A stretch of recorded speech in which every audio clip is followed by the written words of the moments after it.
This is only reported in the Times of Israel, but it's been picked up by a number of reporters left, right, and center. My suspicion is that someone floated a plan to see the reaction to it. That's my suspicion because it just seems so wild that this would be the case. I'm flummoxed that this is where they would go, but the reporter, Jacob Magid, is actually pretty well sourced. He's respected, and so I trot this out as the lead because it is the biggest story. It's a bigger story than the inflation news, which we will get to.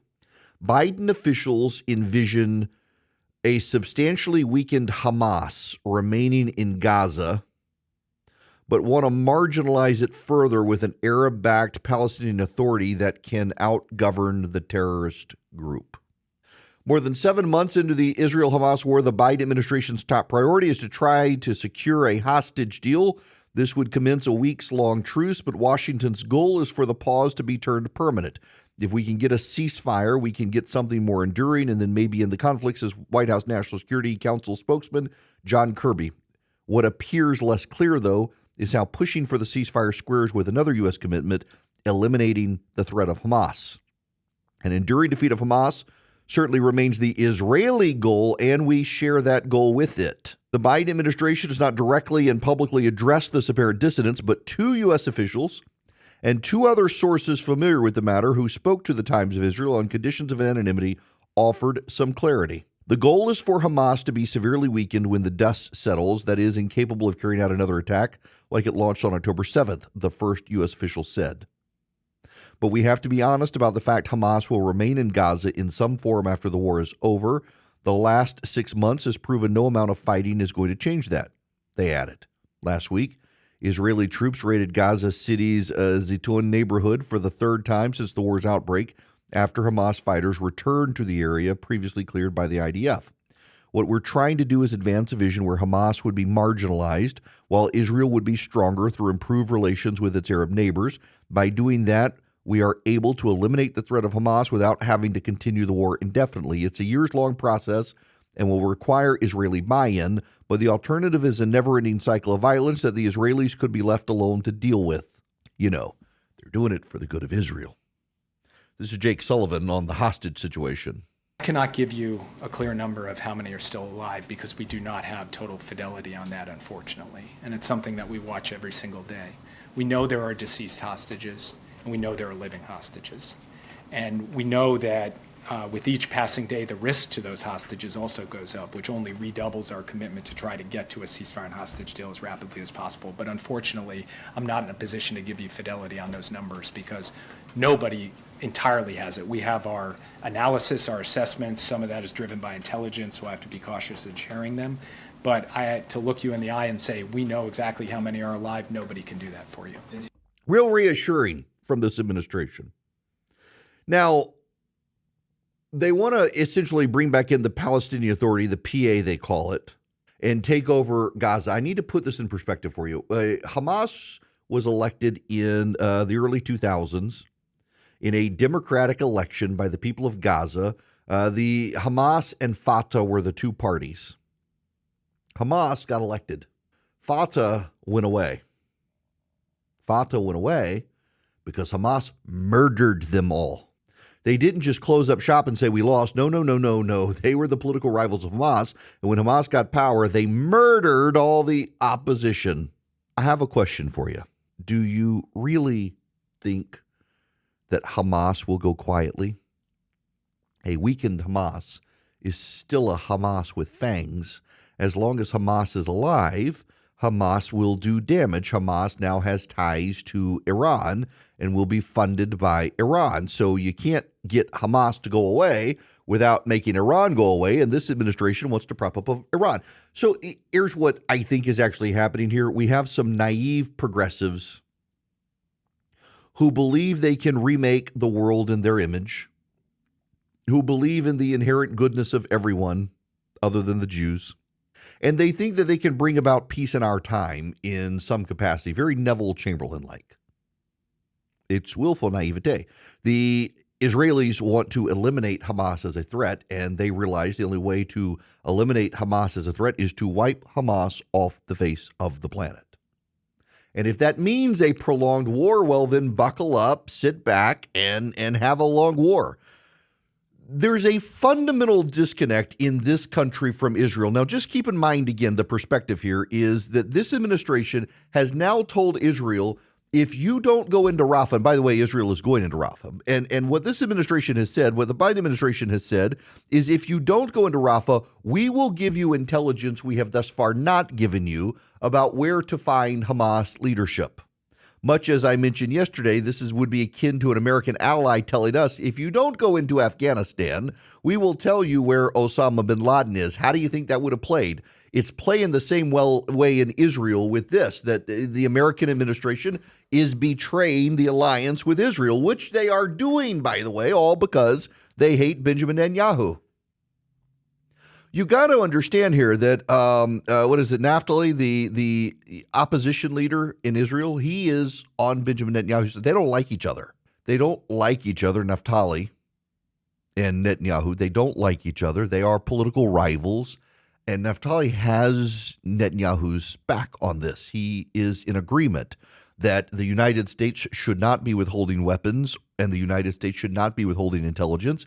And in fact, what the United States is doing by withholding weapons and intelligence is getting more people needlessly killed. We now know, actually, that the way Israel has invaded Gaza has minimized civilian casualties in ways they have not been given credit. Only now is the United Nations acknowledging it. So much has been premised on lies. So much has been premised on lies. All of the talk of genocide, there's been no genocide. The people on social media who scream about the genocide, they're ignorant. They are ignorant, stupid, unserious people on the side of terrorists. They don't have the facts. They claim the facts, they claim moral certitude, and unfortunately, these are the people inside the Biden administration. Remember how many staffers anonymously signed a letter condemning Joe Biden's pro-Israel actions? How many staffers in Congress anonymously signed letters saying we need to rethink our strategic support of Israel? How many staffers? None of them wanted to put their name on it. They were all cowards, but they did it. And they wanted some sort of political national security realignment, and the Biden administration seems like they want to give them that. The Biden administration seems to be run by the progressives who would actually make the situation worse. You can't let Hamas stay in power. You can't honestly say that you're going to wipe out Hamas while still leaving them in place. It's like roaches. You either eliminate them or they will come back. This back from the times of Israel, the Palestinian Authority is arguably in its weakest position since its founding 30 years ago, when it was envisioned as a precursor to a more sovereign entity. In the eyes of Palestinians, the PA's legitimacy has waned amid charges of corruption and mismanagement that have piled up as Israel entrenched its presence in the West Bank. The U.S., along with its Arab and European partners, are not deterred, though, and are working to establish mechanisms for a reformed Palestinian Authority to return to the Strip. Now, I want to segue into domestic politics here because there's a point that has to be made. The Biden administration, the Democrats, the political left, they've lost touch with the American public. They, remember, it goes back to Barack Obama and the guns and religion. And now Nancy Pelosi in a Oxford Union debate, blasting the flyover country's views on gods and gays and guns. The Democrats have lost their connection to the middle class, to the working class, to flyover country, as it's derisively called. How do they think? In what universe where they have lost touch with your average American, do they think they understand the Palestinians?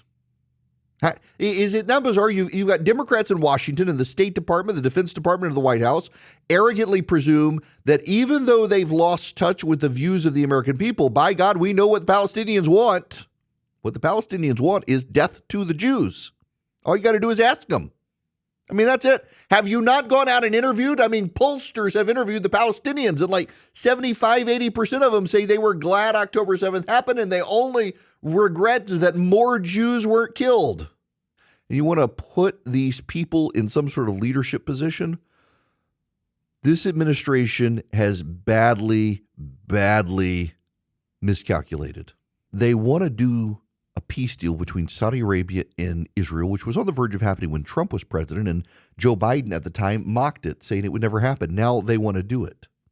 But the Saudis, because of internal politics, want a two-state solution that Israel right now is not Israel does not want to offer. Netanyahu apparently, allegedly, is willing to come around to some accommodation, provided other Arab partners help the situation. But the Biden administration is the least helpful party. And that is coming up time and time again between the Arab nations and Israel, and even some of the Europeans noting the Biden administration is bungling this.